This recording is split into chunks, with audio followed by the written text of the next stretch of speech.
Company আমাদেরকে মাসে ১ দিন, সপ্তাহে ১ দিন কাজের চাপ কম থাকলেই সপ্তাহে ১ দিন কি বেশি থাকলেই মাসে ১ দিন নিয়ে যায় ভ্রমণ করতে কিংবা খাওয়া-দাওয়া করাইতে। মানে ব্রেইনটা পরিষ্কার করার জন্যই আমাদেরকে নিয়ে যায়। সো আজকে অপেক্ষা করছি বসের অপেক্ষায়। কোথায় নিয়ে যাবে জানি না। তবে যাইতে, যাইতে বলতে পারবো যে কোথায় নিয়ে যাবে। চলেন দেখা যাক কি দিয়ে কি হয় সামনে। গতকালকে আসছিলাম আমি কোম্পানি ভ্যাকেশনে। কিন্তু আমার এই মনের ভিতরে যে এত পরিমাণ নার্ভাসনেস কাজ করছিল তার বলার মতো না। কারণ আমি যাদের সঙ্গে এসেছি তাদের অবস্থান আর বর্তমান আমার অবস্থান আকাশ পাতাল পার্থক্য।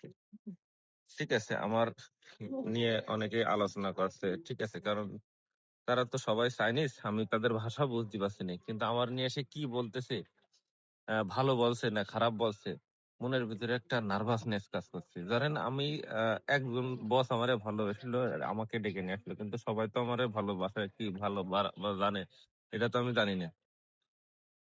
কেন যেন একটা ফিলটা ভালো আসছিল না। ঠিক আছে? তো তারপরেও রাত্রে হোটেলে ঘুমানোর পরে সকালবেলা সকালের সৌন্দর্যটা উপভোগ করলাম। কিন্তু এক শালা প্রচুর পরিমাণে নাক ডাকছিল। ঘুমটা ভেঙে গেল তাই।